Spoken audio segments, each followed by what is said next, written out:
Hi everyone, thank you for joining us today on this podcast about Ljubljana, Slovenia's capital city. I spoke to Janja Romi from Visit Ljubljana. If you didn't know much about Ljubljana, which if I am being honest, I didn't before recording this podcast, then this episode is for you. Ljubljana is this incredible hidden gem that continuously gets accolades for their green initiatives and their food and drink, which is a mixture of East and West. I mean, they're the European capital of gastronomy in 2021, which says it all. Janja explains Ljubljana as this incredible place that is a hybrid of a big city and all the benefits that come with that, and nature and outdoor activities combined. With all their city centre being pedestrianised, it's so easy to get around and gives you this sense of being outside a major city with no cars. Not only this, you can kayak or paddleboard across the Ljubljana River, which sits in the heart of the city. I can't recommend this beautiful, picturesque, one-of-a-kind city enough. I hope you enjoy the podcast and put Ljubljana at the top of your list to visit. Here's the episode.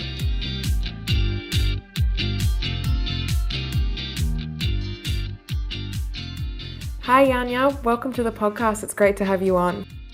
Hello, and nice being with you, and warm welcome from Ljubljana, the capital of Slovenia. Thank you. So the first thing that I like to ask all my guests is, when you wake up, you step out of your home, what do you see, hear, and smell? It really depends, because in Ljubljana we really have four seasons.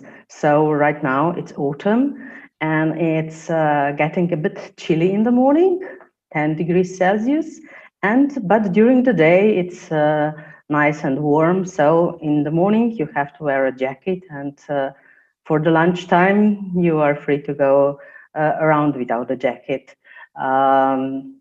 Today it's nice weather. It can be very sunny in this part of the year.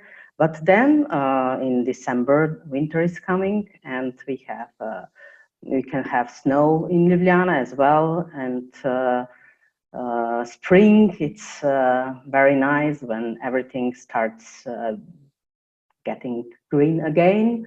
And summers are hot, so July and August are hot. So it's really depends of the season how you feel when you enter your door in the morning. Yeah. I will say, I imagine there's quite a few people out there that are actually very jealous of countries that have four seasons. A lot of countries that sit on equators that just have wet and dry season. I feel like, I'm in Melbourne as well, and we get four seasons, and I didn't realize how much we take that for granted, that we get these beautiful seasons and can embrace them. Yeah, I mean, sometimes when it's cold for 3 months, then you wish you'll be somewhere when it's always hot. But no, I really like it. So you're more likely to live with nature, with changing of seasons and things like that. Yeah. I'd love for you to tell us a little bit about the history of Ljubljana and obviously the break-off with Slovenia from Yugoslavia in the early 90s. And as well, the story about the fire-breathing lizards that's on all of the architecture and the signage and the drain coverings, and where that history comes from. Yeah, we actually call them dragons. So it's a dragon story of Ljubljana. But Ljubljana was also a Roman city 2000 years ago. At that time, it was called Ljubljana. But Argonauts and the dragon story dates even before the legend has it that Ljubljana was founded by Greek hero Jason, who with the Argonauts, and they stolen the golden fleece from Greek king, and on their way to the Black Sea, they the Danube and Sava River and came here to this part where the Ljubljanas River is, and because they didn't. They stopped here because it was a big marshes, and they have to take their ship apart, and they carry it to the Adriatic Sea when they put it back together. And here at the Ljubljana marshes, it was a dragon, a monster, and Jason fought and killed the dragon. So this dragon, this monster, is now referred as Ljubljana dragon, and it is found all around Ljubljana. We have also a famous dragon bridge in Ljubljana with four bigger dragons, and if you come to Ljubljana, you really have to take a photo with one of the dragon on the dragon bridge. Otherwise, you haven't been to Ljubljana. So you have to have a picture with a dragon if you're here, yeah. And you also have a dragon festival in February as well. Yeah, we do have a dragon festival. We put on the street a big construction of a dragon, and then kids and people dress up in costumes. Some of them in dragons as well, and it's a traditional event, and it's saying goodbye to the winter. And yeah, with dragons and old people in costumes, we greet and welcome the spring that is coming. I think everyone needs a celebration to mark the end of winter. Yeah. So in 2016, Ljubljana was recognized for its stance on environmental friendliness and is seen as Europeans' green capital. So what did Ljubljana do to achieve this accolade, and how do tourists benefit from this? Yeah, it's true. We've been European Green Capital 2016, and it was because the European Commission recognized us as that we did tremendous work in a short period of time, making Ljubljana a real green capital. Some years ago, we closed all the city center for motorized traffic, so it's only pedestrians and bicycles. We have very good bicycle sharing system, which is free of charge. Then we introduced electric vehicles for those who can't walk, which is also free. We call them cavaliers, which means gentle helper. You just call them and they'll take you around in pedestrian zone. And we also have green electric tourist train, which circulates around the main city's attraction, which you can easily take as well.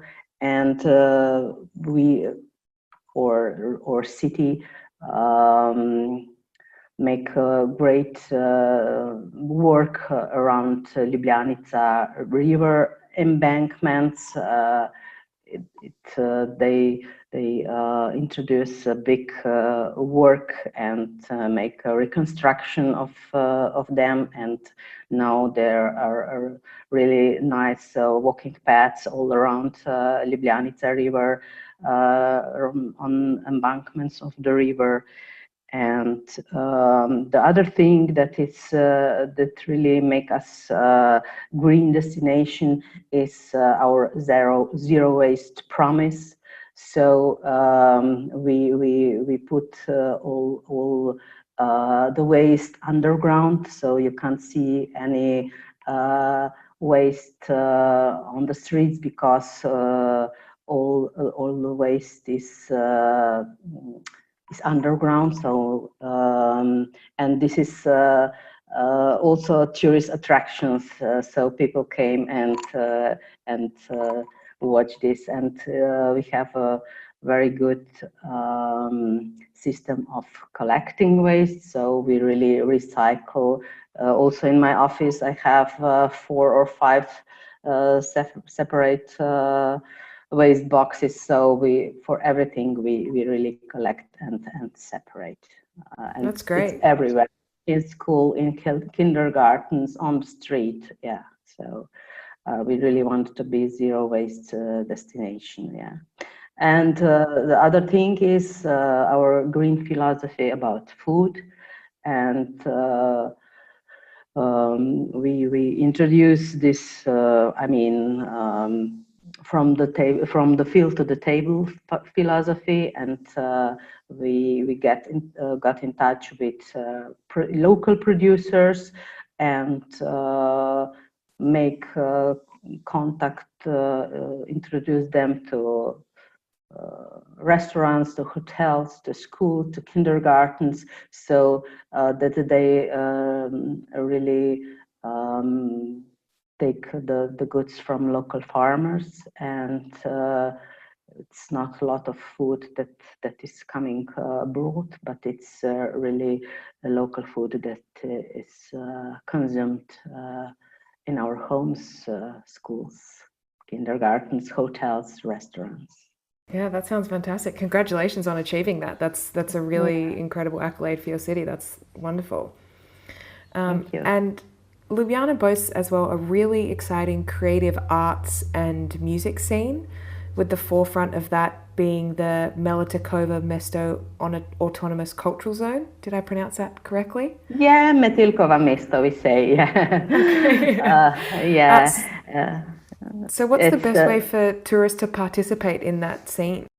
I mean, Ljubljana, it's really a city of art and culture. Yeah, we live in that spirit.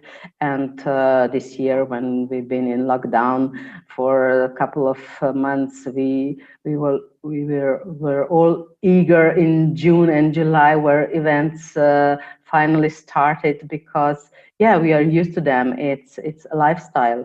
We go outside, and there is always something going on our streets, on squares, and also we, as Ljubljana Tourism, we put some money to encourage organizers to have a good events outside on public spaces.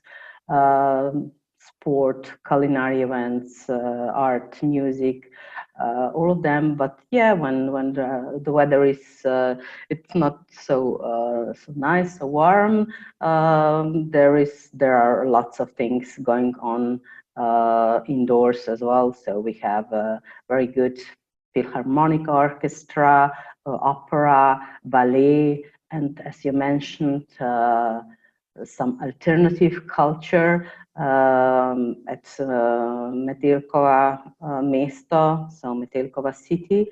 Yeah, it's a center of alternative culture, and it grew up on the place where it was former military barracks, and then first they made a squat there, and from that squat then it became an alternative city with alternative music, art, designers, NGOs, and things like that. And just in the same place, it's also a very known hostel, which was built in the place where it was before military prison, and the hostel is called Celica. And yes, you can sleep in one of the rooms which 30 years before were prison cells. Yeah. Only for the brave. And as well, I know there's a lot of traditional dancing as well, a lot of folk dancing. Is there shows and things that people can go and watch?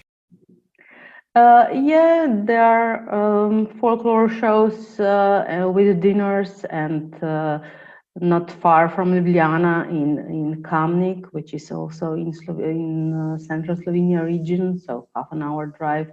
They organize in September a festival of those kind of dances, and also in summer months along Ljubljanica River we organize traditional dance performances. But on the other hand, I have to mention that we have a dance theater in Ljubljana as well. So there are more contemporary dance performances as well, and very good contemporary dancers that are also known uh, abroad. Yeah. So you mentioned there the Ljubljana River, and I Yes. know that that is the central part of Ljubljana and is a great way to start someone's exploration of the city. So could you let us know a little bit what people are going to find along the way and what are some of your recommendations if people are going to explore along the river? Okay, definitely. Uh, it's easy. The city is Ljubljana and the river is Ljubljanica, so just a little Ljubljana.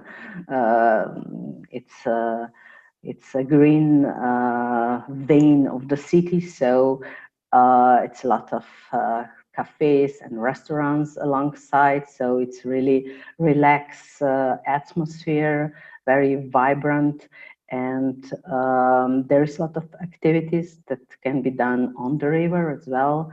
We have nice boats that take people for trips, and you can go kayaking or canoeing, or some years ago we introduced stand-up paddling on Ljubljanica River, and when they have some special days, you can see I don't know, 100 people stand up paddling just Cool. across the city center, which is really nice, nice viewing. Yeah, but all this is also possible with a guide. So they make a quick introduction how it works, and then you can just try it.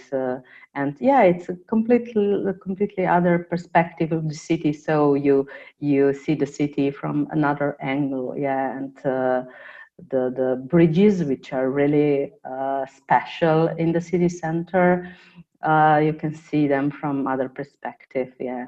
Um, a nice bridge is Triple Bridge, is the main bridge in the city center, made by Ljubljana's very famous architect and urban planner, Jože Plečnik, who dedicated his work to Ljubljana. So we actually say that the Plečnik is to Ljubljana what Gaudi is for Barcelona, because yes, there are You really see lots the of things. influence all over the city. Yes, indeed. Yeah, he did Ljubljanica River embankments, a lot of bridges, market, Ljubljana Marketplace, National Library, Ljubljana Cemetery, some churches around. Yeah, you really can see the influence of Jože Plečnik all around the city. It's also really cool that you can do so many of those activities in a city. Normally, if you're going to do kayaking or stand up paddleboarding, you have to travel outside of the city. But to have that all in one is a really cool combo. Yeah, I would agree. In Ljubljana, everything is just by hand because we are a small city. Whole Slovenia it's not a big country. It's 2 million inhabitants. Ljubljana is a capital. It's 300,000 inhabitants, and we really have everything big cities do have, but on the smaller territory. So in the city center, everything can be done by foot or by bicycle. You don't really need to even to take a bus around to do all the different thing. And there is a lot of green areas and forest coming just to the city center. A big Tivoli park with a lot of activities that can be done there as well. Playgrounds for children. We even have every second month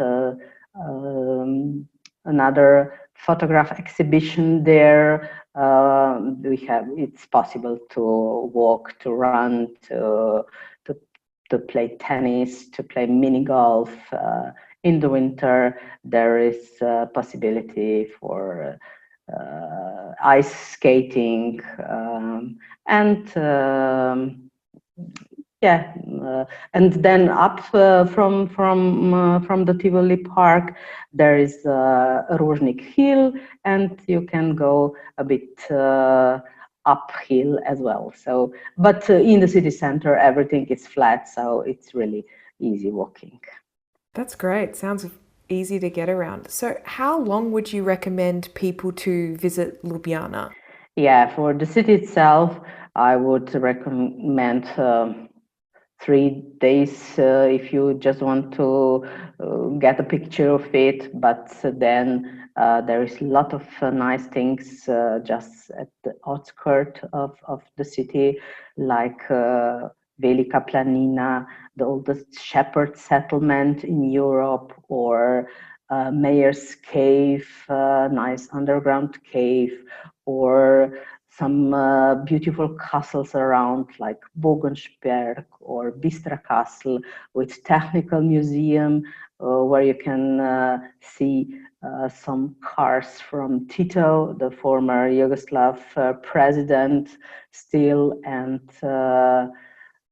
you can go to Ljubljana marshes, where it's very quiet, and you can go bird watching, which is also nice experience. So if you want to do all that, then you need a week at least.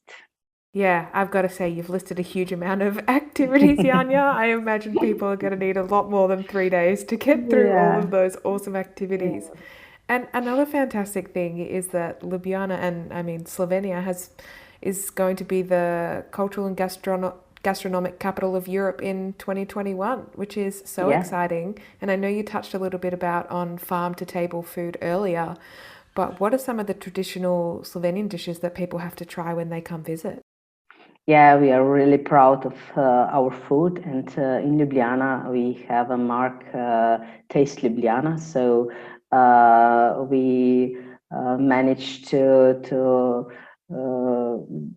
get quite a few restaurants in Ljubljana that offer Taste Ljubljana mark food, which is traditional Slovenian food, but did in a modern way. So in Slovenia, in Ljubljana, we are really on crossroads of three big words. So with Austro-Hungarian, Germanic word, with Roman word, and with Slavic, Balkan, and also our food is a mixture of all these three influences. But I would say that nowadays the strongest influence is Mediterranean taste of our food. Yeah. So what would be one typical dish or one traditional dish that you would recommend people have to try when they come visit? Okay, I mean, if we speak about sweets, then definitely potica or strukli, tarragon strukli, and tarragon potica. Tarragon is a special spice that it's really traditional, and it grows around Ljubljana. Yeah. Wonderful. And of course, when is the low season for Ljubljana? Yeah, the low season is November, January, February, March, when the weather is not so nice. But on the other hand, lots of things is going on in those months as well. So November is the month of film. We have a film festival in November, Ljubljana Live it's called, and the other big event is November Food Festival, Ljubljana Gourmet, when all the restaurants have some special November menus. We have wine road in Ljubljana, where people from all three Slovenian wine-grown regions came to Ljubljana, and you can try and have a degustation of a really famous Slovenia wines. And at the end of November, we have Ljubljana Gourmet Finale, where all the good chefs from Ljubljana and other parts of Slovenia came to the event, and you can try really some special food. As you may know, this year we got Michelin guides to Slovenia as well. So Ana Roš, Slovenia's best cook, she got 2 Michelin stars. And in Ljubljana, we also have a restaurant with a Michelin star. It's Atelier, with very good chef York is, and then we have plenty of other restaurants which got Ljubljana Plate Award as well. So we really have a strong and good culinary offer in Ljubljana, which is really a nice experience and good flavors. Yeah. And, I have to admit, Ljubljana sounds absolutely jam-packed. Not only is it easy to get around and very accessible, you've got beautiful food and drink festivals, incredible architecture, art, music, and not very populated. It sounds like a really awesome destination. Yeah, I mean, somebody still think we are a hidden game, but lately we with all those changes that we make in the city, we actually became popular with tourists, especially in summer season. Yeah. Wonderful. Well, thank you, Janja, for joining us today. It's been a pleasure to learn about Ljubljana, and I'm really excited to see photos of the Dragon Festival. And it sounds fantastic. Thank you for being with us. Thank you, and hope to see you in Ljubljana very soon. I hope so too.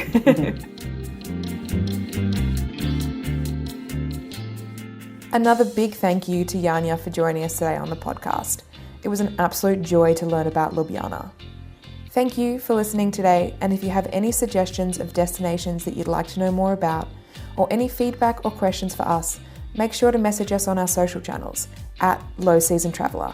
We'd love to hear from you. Stay safe and healthy, and more now than ever, travel is better without the crowds.